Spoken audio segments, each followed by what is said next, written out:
Welcome back, everybody. Episode 3, Zebra Has Stripes. Every episode starts off the same. Obviously, full disclosures. I got 4 kids. Got 3 baby mamas. And no, I haven't married none of them. So, one thing I wanted to touch on this episode was the newly, legislation on abortion. I shared a post on my Facebook about abortion and women's rights, and had a few very interesting conversations. Really kind of was just playing devil's advocate about kind of my true feelings about abortion and women's rights, but just was kind of curious to kind of what some of the arguments would be. And of course, then this happened, which was very interesting. That happened with the legislation.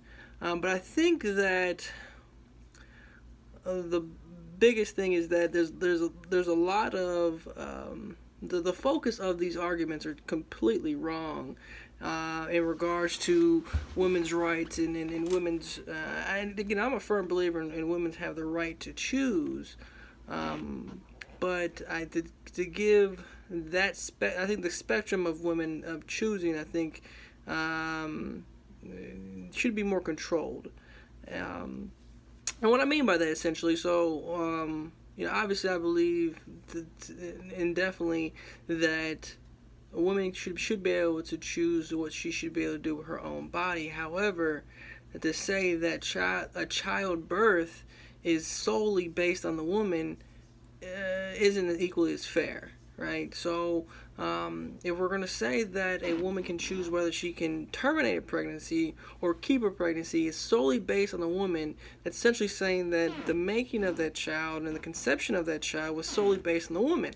That is obviously known to be wrong, right? So to say that a father or the person that the woman is having intercourse with has no right to that child, equal rights to that child is not fair, because once that baby is born, you're expecting the father to have the same equal rights and to do equally the same amount for that child. But the fact that a woman actually has the ability to carry that child, that she equivalently having more rights than the father does, when it took equal amount of effort and to make that child.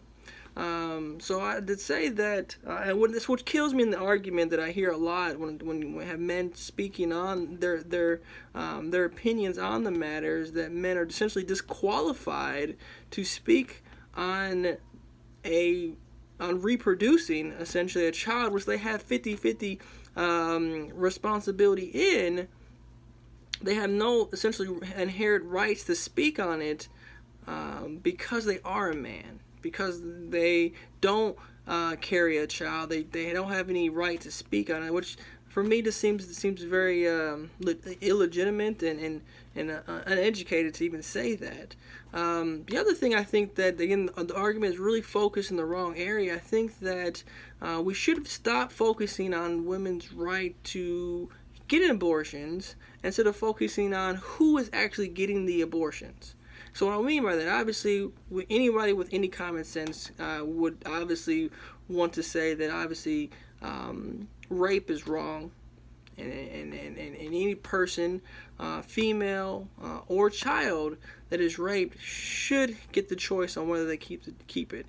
But saying that a woman who is essentially irresponsible should have the option to get an abortion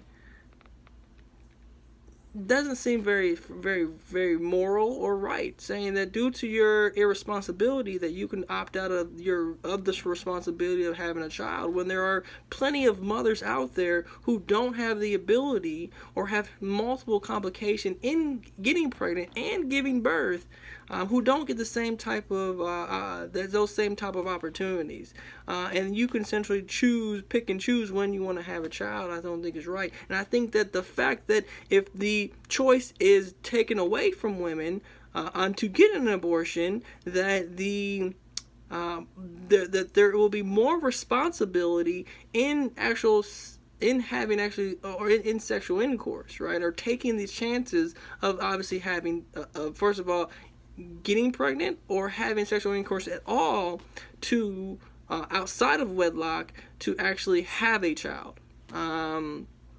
I think the wrong focus is on the miseducation of actually safe sex and proper sex, to essentially to minimize the opportunity of getting pregnant. Now, and obviously, there's only way to obviously be completely safe of getting someone pregnant, obviously, is through abstinence. And to say that is a realistic thing, obviously no, because sex is a beautiful thing, and when done with someone that you truly care about and truly cares about you, obviously. But to say that that should be the main focus, obviously, should be educating and putting consequences on women,